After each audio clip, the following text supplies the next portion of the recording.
இல்லை, அதை நான் ஏற்கலை. இந்திய திணிக்கலைங்கிறது சாதாரணமாக இருக்கிற பாமர மக்கள் கூட தெரியும். இப்போ இந்த மும்மொழின்னு இருக்குல்ல, அதில் அந்த மூன்றாவது மொழி அது, பயிற்று மொழி அது. இப்போ நம்ம என்ன கேட்குறோம், இங்கே பாருங்க, கொள்கை மொழி ஒவ்வொரு தேசிய இனத்திற்கும் அதனுடைய தாய்மொழியாக இருக்கணும். பயன்பாட்டு மொழி ஆங்கிலம், அதே கொள்கை மொழியாக ஏற்கலை. இரு மொழி கொள்கை, ஆங்கிலம் எப்படி எனக்கு கொள்கை மொழியாக இருக்கும், அதே நம்ம ஏற்கலை. இதில் அது வலுக்கட்டாயமாக மூன்றாவது மொழியாக இந்திய தான் திணிக்குதுன்னு தெரிஞ்சும் அது திணிக்கலைன்னா எப்படி?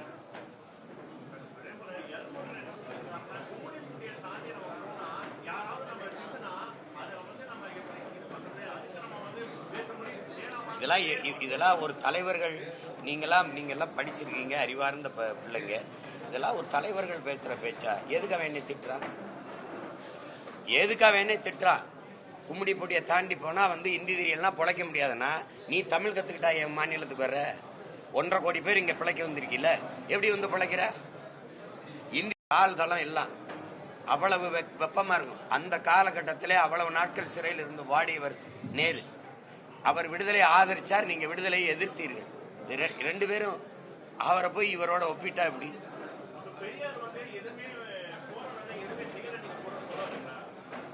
என்ன செஞ்சாருன்னு கேக்குறேன்.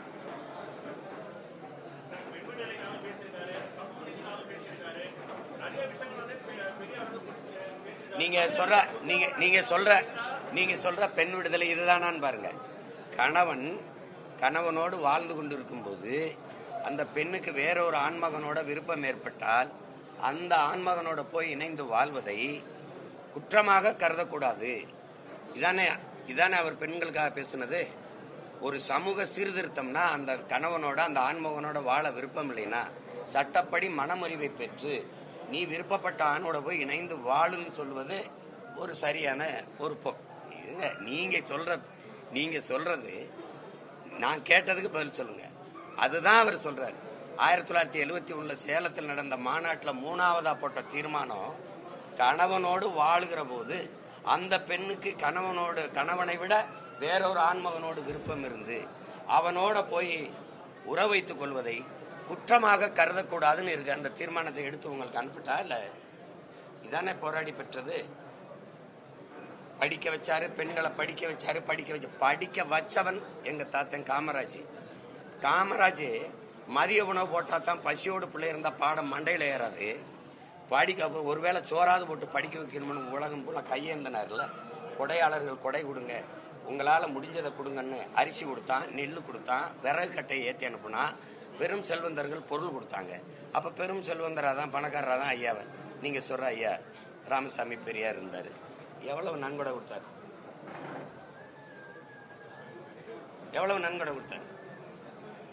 எதையாவது பேசிக்காதீங்க நம்பி, வேற ஏதாவது கேள்வி.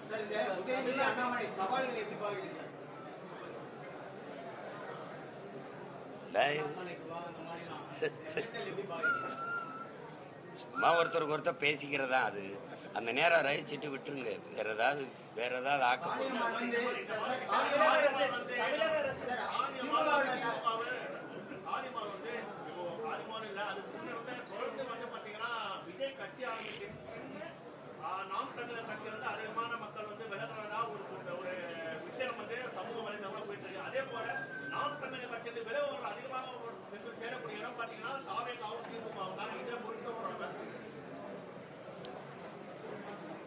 இல்ல. எங்களுக்கு நம்ம கட்சியில வேண்டாம் அப்படின்னு நினைச்சு சில பேரை நம்ம நகர்த்துறோம்.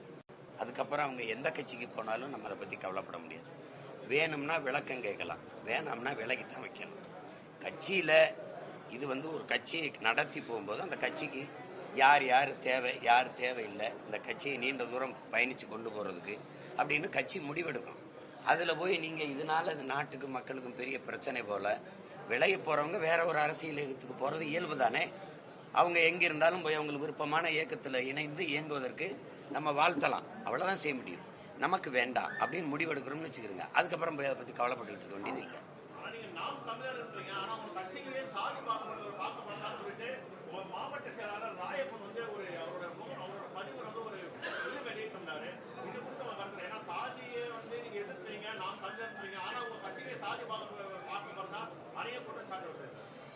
வெளியில போகும்போது ஏதாவது சொல்லணும், அப்ப எதையாவது சொல்லிட்டு போறதா?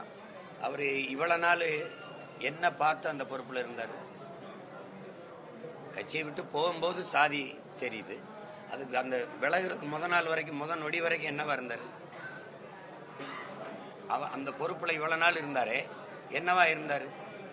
சாதி பார்த்து தான் 22 தொகுதி பொது தொகுதியில் ஆதி தமிழ் குடிகளை நிறுத்திச்சா கட்சி. சாதி பார்த்து தான் 2021 16 தொகுதியில பொது தொகுதியில நிறுத்திச்சா கட்சி. இதெல்லாம் விளையாட்டு பண்ணிட்டு கூடாது. சும்மா போறவங்க ஒரு ஏதாவது ஒன்று சொல்லணும்ல, இல்ல நல்ல கட்சி அருமையான கட்சி அது, ஆனா அப்படின்னா ஏன் வெளியில வந்தீங்கன்னு கேட்பீங்கல்ல. இன்னும் சீமான் சரியில்லை, அது கட்சி சரியில்லை, ஏதாவது வெளியில போகும்போது ஏதாவது குறை சொன்னா தானே தம்பி அருமையான கட்சி நல்ல சீமான் வந்து அவர் மாதிரி ஒரு ஆள் இல்லைன்னா அப்புறம் எங்க வெளியில வந்தீங்கன்னு கேட்பீங்கல்ல.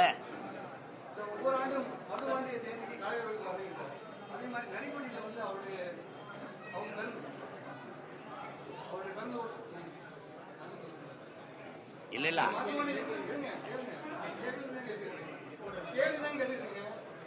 இல்ல இல்ல அது அவர் சொல்றது என்னன்னா, அது நீங்க தனியா என்கிட்ட கேளுங்க.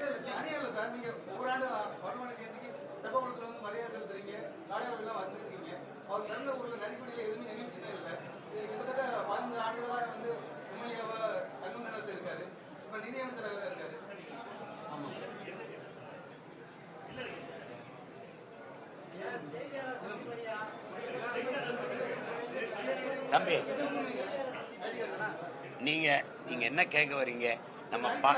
நம்ம பாட்டனுக்கு பிறந்த ஊர்ல நினைவிடம் இல்ல. அது ஏன் அவங்க கட்டலைன்னா, அவருடைய பேரை நான் வந்து கட்டணுங்கிறதுக்காக அது காத்திருக்கு. நான் வந்து கட்டுவேன், நீங்க விட்டுங்க. வேற ஏதாவது அது குறித்து தமிழக பாஜகவினர் என்ன சொல்றாங்கன்னா, நீங்க இந்த மாதிரி பேசுனீங்கன்னா 356 பயன்படுத்த வேண்டிய சூழல் ஏற்படும் அப்படின்னு சொல்லி அதுதான் இந்த பூச்சாண்டி தான் அவன் காட்டுவாங்க. இந்த பூச்சாண்டிக்கு தான் நம்ம பயப்படக்கூடாது. நீ 356 தூக்கி நீ கலைச்சு விடு. மக்களுக்காக சண்டை போட்டு இந்த மாதிரி எனக்கு நிதியை தரல அப்படின்னா, நான் என்னுடைய வரி வருவாயை உனக்கு தர முடியாது, என்னுடைய நிதியை தர முடியாதுன்னு சொல்லி சண்டை போடும்போது ஆட்சியை கலைச்சா மறுபடி தேர்தல் வரும்ல. அப்ப யார் வெல்லுவா? மக்களுக்காக நிக்கிறவன் எவனோ அவன் தான் வெல்லுவான். அந்த இடத்துலதான் நம்ம சமரசம் செய்யக்கூடாது.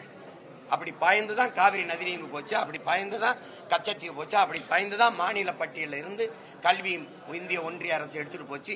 இப்படி எல்லாத்தையும் பறி கொடுத்தோம். என்ன பண்ணி போயிருவா நீ? ஆட்சியை கலைச்சா மறுபடியும் ஆட்சிக்கு வர முடியாதா? சொல்லுங்க, வர முடியாதா?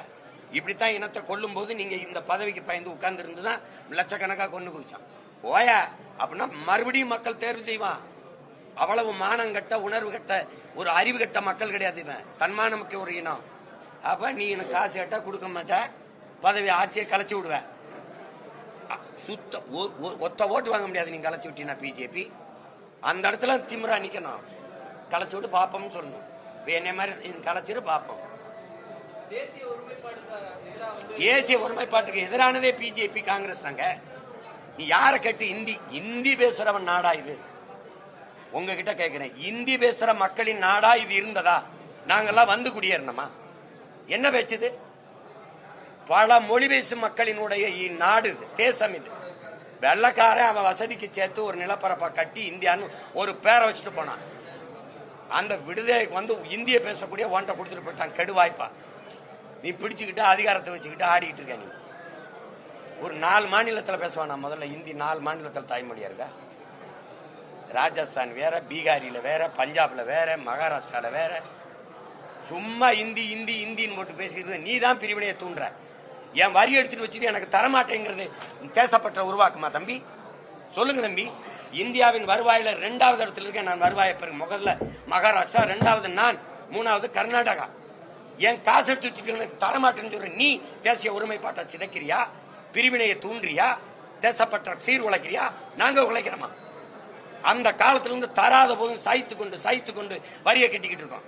நீ காவிரி நதிநீர் வாங்கி தர உனக்கு துணிவுல துப்பு இல்ல. ஒரே நாடு, ஒரே ரேஷன் கார்டு, ஒரே தேர்தல், ஒரே வரி, இதெல்லாம் சொல்ல உனக்கு வெக்கமா இல்ல? எனக்கு தண்ணி வாங்கி தர உனக்கு ஆளுமை இல்லையே. இறையாண்மைனா என்ன தெரியுமா? இறையாண்மைனா என்ன? ஆளுமை கொண்ட அரசு, அதான இறையாண்மை. இறையாண்மை கொண்ட அரசு. இறையாண்மை கொண்ட அரசா? அது அரசா? நாட்டு குடிகள் மக்களின் மனநிலை அறிந்த திட்டங்களை சட்டங்களை வகுக்கணும். சும்மா அதை வச்சு இது கட்டாயமா ஏற்கனம்னா அது சர்வாதிகாரம் அல்ல, கொடுங்கோன்மை. கொடுங்கோன்மை சும்மா வந்துகிட்டு தர முடியாதுங்கிறது, வரியை தர முடியாது. காவிரி நதிநீர் உரிமையில ஆளுகிற பாஜகவினுடைய நிலைப்பாடு என்ன? கச்சத்தீவு மீட்பில் உன் நிலைப்பாடு என்ன? தேர்தல் நேரத்தில் ஐயோ கொடுத்துட்டாங்க நாங்க மீட்கணும் அப்படின்னு மோடி பேசினார்ல, ஏன் எடுக்கல? முல்லை பெரியாற்றில் எங்களுக்கான நதிநீர் உரிமையில பாரதிய ஜனதா கட்சி காங்கிரஸ் கட்சி நிலைப்பாடு என்ன? காங்கிரஸ் கட்சிக்கு காவிரியில என்ன நிலைப்பாடு? கச்சத்தீவு மீட்புல என்ன நிலைப்பாடு? புதிய கல்விக் கொள்கையில பாரதிய ஜனதா காங்கிரஸ்க்கு வேறுபாடு என்ன? இந்த மும்மொழியில காங்கிரசின் நிலைப்பாடு என்ன? இவர்கள் தான் தேச ஒருமைப்பாட்டை சீர்குலைக்கிற தேச துரோகிகள். எனக்கிட்ட சொல்லாத. தூக்குல தொங்குனவன் பேர உட்கார்ந்திருக்கேன். நாட்டு விடுதலைக்கு போராடி செக்கிழுத்தவன் பேர நிக்கிறேன்.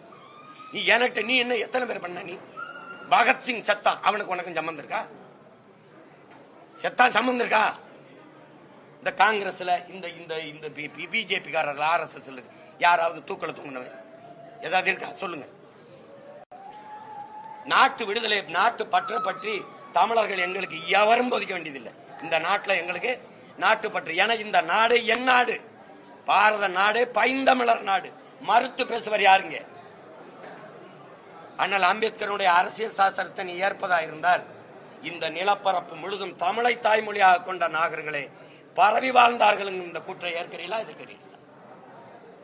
சும்மா வந்துகிட்டு எங்களை தேச துரோகிங்கிறது அதுங்க. நான் கேட்கறது என் உரிமை. ஒரு இறையாண்மை கொண்ட தேசிய இனத்தின் உரிமையை கேட்கிறோம். நீ அதை எடுத்து வச்சுக்கிட்டு தர முடியாது. இதைத்தான் நீ படிக்கணும், இதைத்தான் குடிக்கணும்.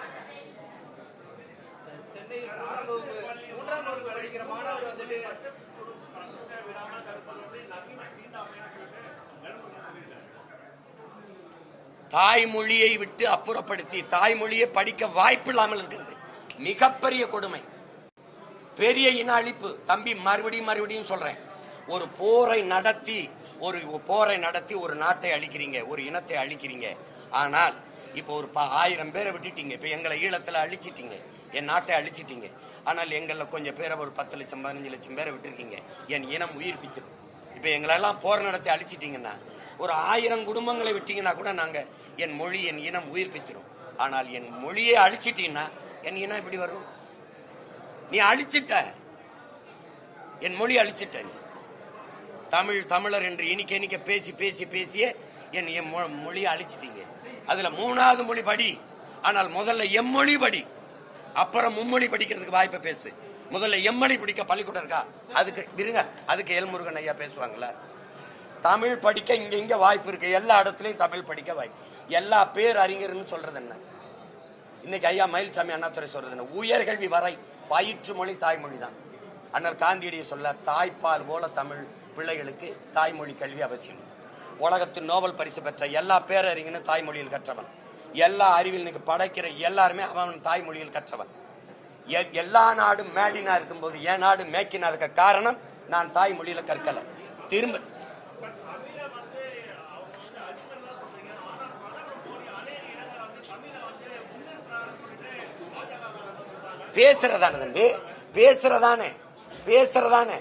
பேசுறதானே இந்திய நாடாளுமன்ற கட்டடத்தின் வாசல்ல இருக்கிற கல்வெட்டுல, அந்த வளாகத்தில் இருக்க கல்வெட்டுல சமஸ்கிருதத்துல கல்வெட்டு இருக்குது. அங்க இருக்கிற கல்வெட்டுல இங்கிலீஷ்ல இருக்குது, சமஸ்கிருதத்துல இருக்கு. 26,000 பேர் தான் மொத்தமா பேசுறாங்கன்னு எனக்கு தெரியாது, நீங்க தான் கொடுத்திருக்கீங்க.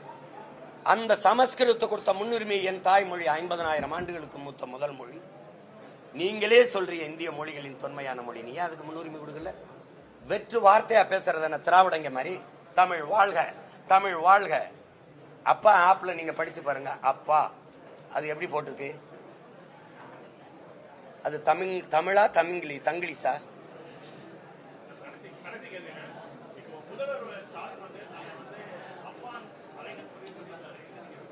அடே அப்பா அருமை அப்பான்னு சொல்ல தோணும். அடே அப்பா அருமை அப்பா அப்படிதான் சொல்ல தோணும். ஒரு தந்தை, ஒரு நாட்டின் தந்தைன்னா முஜிபுர் ரஹ்மானை தந்தையா கொண்டாடிச்சு அப்படின்னா அவன் அந்த நாட்டின் விடுதலைக்கு போறான். காந்தியை கொண்டாடினா தந்தைன்னு கொண்டாடு. ஒரு நாடு கொண்டாடுதுன்னா அது காரணம் இருக்கு. அப்பான்னா அந்த உள்ளத்திலிருந்து பேரன்பிலிருந்து அந்த வார்த்தை பிறக்கணும். அப்பா அப்படின்னா எங்களுக்கு தந்தை போல, எங்களுக்கு அப்பா போலன்னு. சும்மா நீங்க பிராண்ட் பண்ணி எவரும் ஒருத்தரை கூட்டிட்டு வந்து அப்பா அப்பான்னு சொல்ல வைக்க அதுக்கு ஒரு செயலியை தொடங்கிட்டா அப்பான்னு எல்லாரும் கூப்பிட்டுருவாங்களா? கூப்பிட்டுருவாங்களா? மீம்ஸை போய் பாருங்க. ஒருத்தன் குடிச்சுட்டு கார் ஓட்டிட்டு வர்றான், காவல்துறை மறிக்குது, தெரியுமில யாருன்னு, எங்க அப்பா தான் சிஎம்ன்றான். அண்ணா அறிவாலய வாசல் போய் அப்பா எங்களுக்கு சொத்தை பிரிச்சு வைங்கப்பான்னு ஒரு கூட்டம் போய் நிக்குது. எதையாவது பேசிருக்காது தம்பி. எதுல எதிரா நிக்கணும்னு இல்லையா? இதுல இல்லாம நிக்கிறது. நன்றி. சென்னையில வந்து 3ஆம் வகுப்பு மாணவர் வந்து ஹிந்தி தெரியலன்னு சொல்லி அந்த டீச்சர் வந்து அடிச்சிருக்காங்க. அது பெரிய இஷ்யூவா மாறி. இப்ப தம்பி கேட்ட கேள்விக்கு நான் பதில் சொல்றேன். இந்திய திணிக்கலன்றீங்கல்ல, இப்ப தம்பி பதில் சொல்றாரு பாருங்க. 3ஆம் வகுப்பு பிள்ளைக்கு ஹிந்தி தெரியலன்னா வெளியில அடிச்சு விரட்டுறாங்க. இந்திய திணிக்கலன்னு சொல்ற பெருமக்களுக்கு சொல்லு. அததான் சொல்றேன். அவருக்கு இந்த தம்பியுடைய கேள்வியை பதிலா சொல்லியிருக்கு.